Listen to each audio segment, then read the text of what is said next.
어제 말씀에서 바울은 디모데에게 복음을 위하여 고난을 받으라 라는 말씀을 했죠. 이 말씀, 고난을 받으라, 이 말씀은 믿음이 없으면 받아들이기 어려운 말씀입니다. 왜냐하면 사람들은 고난을 받기를 싫어합니다. 고난받는 것을 불행이라고 여기고 고난받지 않으려고 애쓰고 있죠. 어떤 분들은 예수 믿는 이유도 고난이 싫어서, 환난이 싫어서, 그냥 평안하기 위해서, 아무 문제 없기 위해서 그래서 예수님 믿는 사람도 있어요. 그런데 고난을 받으라니 이것은 믿음이 없이는 받아들일 수 없습니다. 어떻게 복음을 위하여 고난을 받을 수 있을까요? 심지어 순교의 자리까지 나갈 수 있을까요? 그것은 바울에게 복음의 확신과 구원의 확신이 있었기 때문입니다. 이 땅의 삶이 전부이면 당연히 고난을 받지 않으려고 애써야죠. 더 오래 살아야죠. 그러나 우리에게는 영원한 생명이 있습니다. 천국이 있잖아요. 9절 말씀입니다. 하나님이 우리를 구원하사 거룩하신 소명으로 부르심은 우리의 행위대로 하심이 아니요 오직 자기의 뜻과 영원 전부터 그리스도 예수 안에서 우리에게 주신 은혜대로 하심이라. 아멘. 우리가 구원받는 것, 우리가 하나님의 복음을 전하는 자로 부르심을 받은 것, 구원을 받고 하나님의 자녀로 부르심을 받아 이 땅 가운데서 복음을 위해 살아가는 것, 그 모든 것이 우리의 행위대로 이루어진 것이 아니다. 그러니까 우리가 무엇을 열심히 해서, 우리가 무엇을 노력을 해서, 우리가 착하게 살아서, 우리가 열심히 하나님을 위해서 뭔가를 해서 우리가 구원받는 것도 아니고, 하나님의 자녀로 부르심 받은 것도 아니고, 또 이 복음을 위해 고난 받는 것도 아니다. 오직 하나님의 구원의 뜻 안에서, 예수님 안에서 주어진 은혜로 말미암았다라는 거죠. 이 부분이 중요합니다. 하나님의 그 뜻 안에서, 하나님의 은혜로, 예수 그리스도의 십자가에서 죽으심과 부활하심으로 그 구속의 은혜로 말미암아 내가 구원을 받았고 영원한 생명을 얻게 되었고 천국을 소망하면서 이 복음을 전하는 자로 부르심을 받았다는 믿음이 있을 때 고난에 동참할 수가 있는 거죠. 10절입니다. 이제는 우리 구주 그리스도 예수의 나타나심으로 말미암아 나타났으니 그는 사망을 패하시고 복음으로써 생명과 썩지 아니할 것을 드러내신지라. 하나님께서 예수님을 세상에 보내심으로 사망을 패하셨다. 복음으로써 영생이 주어졌고 썩지 않는 부활을 허락해 주셨다. 이것이 복음이죠. 이 거짓 없는 믿음, 우리가 어제 거짓 없는 믿음에 대해서 말씀을 나눴잖아요. 거짓 없는 믿음은 복음에 대한 확신과 구원의 확신으로 갖는 영생과 부활의 소망을 가진 것, 그것이 거짓 없는 믿음이에요. 거짓 없는 믿음에게는 부활의 소망이 있는 거죠.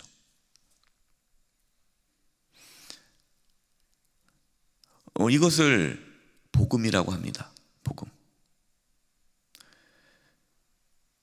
이 복음을 믿고 영생을 가진 자, 영생의 소망이 있는 자는 복음을 위해 고난을 받을 수 있다라는 거예요.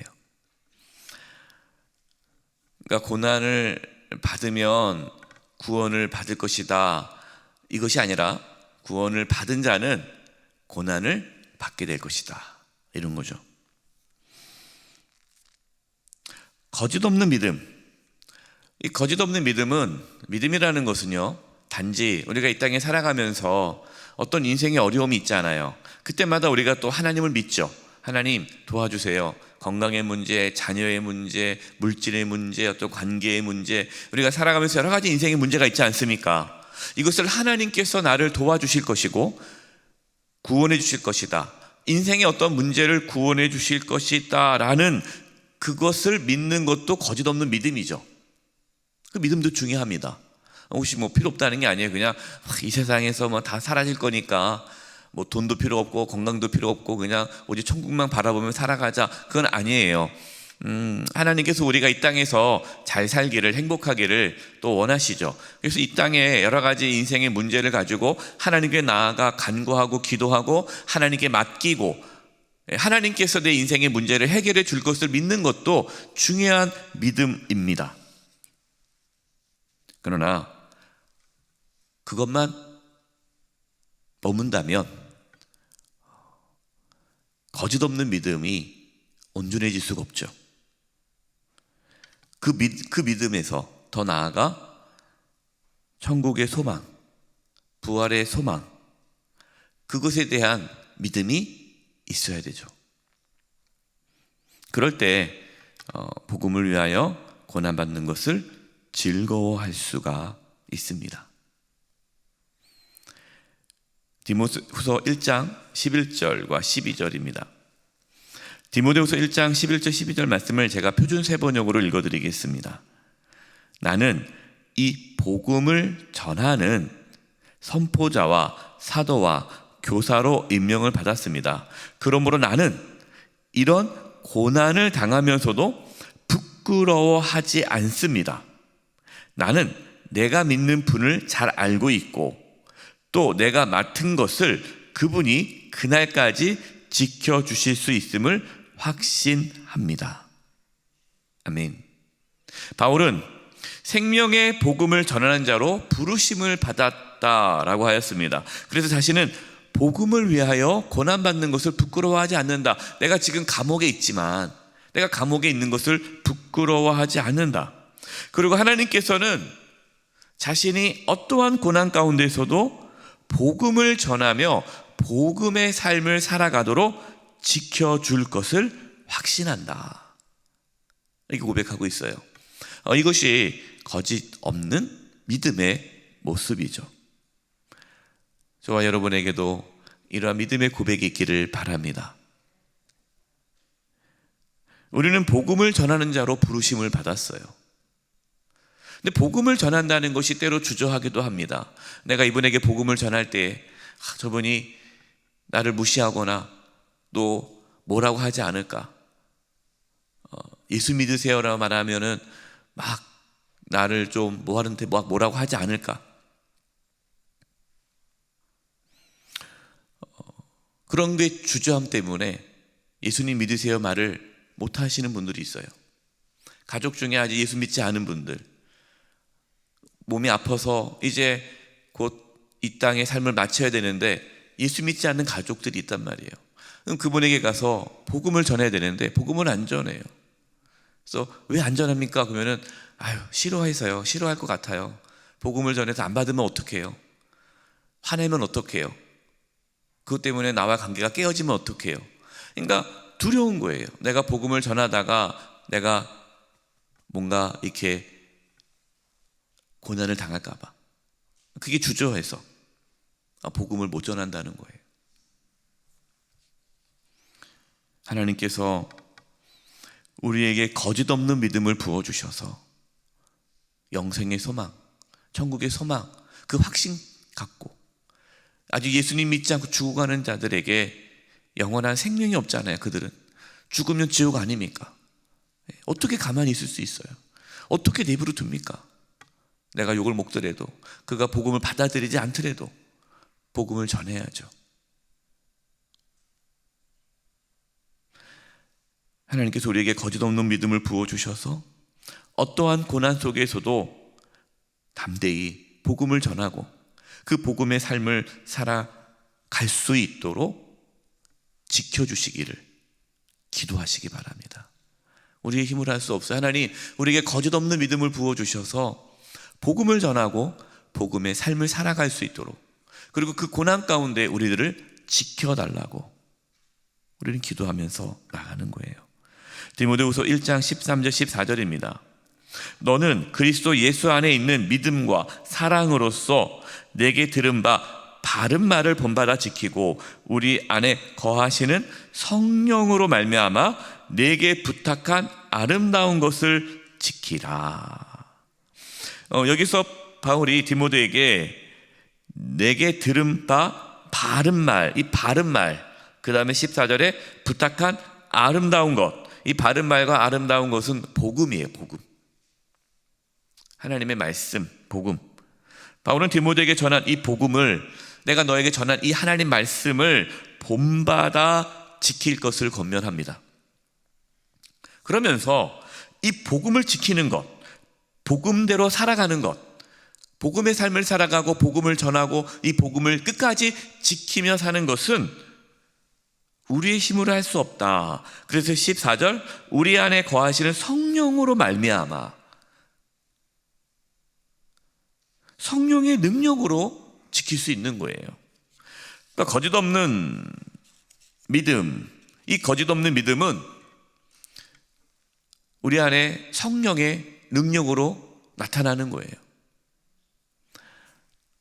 그래서 우리는 끊임없이 예수님 안에 있는 믿음과 사랑을 받아야 됩니다. 성령의 능력을 구해야 됩니다. 그 십자가의 은혜와 사랑을 날마다 경험해야 되고, 성령의 능력으로 그 하나님의 은혜를 깨닫고 십자가의 은혜를 깨닫고, 그리고 성령 충만해서 담대하게 나아가 복음을 전하는 거예요. 우리의 힘으로 할 수 없어요. 성령의 능력을 구하는 겁니다. 하나님, 내가 누구에게 복음을 전해야 됩니다. 복음을 담대히 전할 수 있는 성령의 충만함을 허락해 주세요. 그럼 성령의 능력으로 그에게 가서 복음을 전하는 거예요. 디모데후서 1장 15절입니다. 아시아에 있는 모든 사람이 나를 버린 이 일을 내가 아나니 그 중에는 부겔로와 허모게네도 있느니라. 바울과 함께 있던 자들 중에 많은 자들이 바울을 저버렸어요.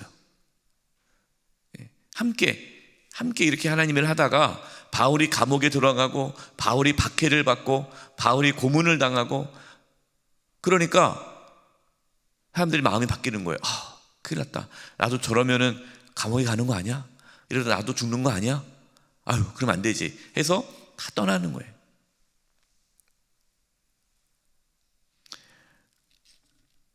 그들이 구하는 것은 뭘까요? 그들은 거짓 없는 믿음이 아니죠. 그들에게 믿음이 있었지만 그 믿음은 가짜인 거예요. 어떻게 합니까? 고난을 받기 싫은 거예요. 그들에게 관심은 영광이에요. 영광. 내가 이 복음을 듣고 영광스러울 줄 알았는데 고난이 찾아오니까 다 떠나가는 거예요. 말씀을 묵상하면서 우리는 특별히 복음을 위하여 고난을 받을 일이 없잖아요. 근데 정말 복음을 위하여 고난을 받을 때에 과연 함께할 성도가 몇 명이 될까 생각해 봤어요. 우리 영세 모든 성도님들은 한 사람도 떠나지 않고 복음을 위하여 고난받는 그 길에 함께할 수 있기를 바랍니다. 디모데후서 1장 16절이에요. 16절 17절. 원하건대 주께서 오네시보로의 집에 긍휼을 베푸시옵소서. 그가 나를 자주 격려해 주고 내가 사슬에 매인 것을 부끄러워하지 아니하고 로마에 있을 때, 그러니까 바울이 감옥에 있을 때에 나를 부지런히 찾아와 만났음이라. 많은 사람이 다 바울을 떠났어요. 그러나 오네시보로는 감옥에 있는 바울을 찾아와 격려해 주었습니다.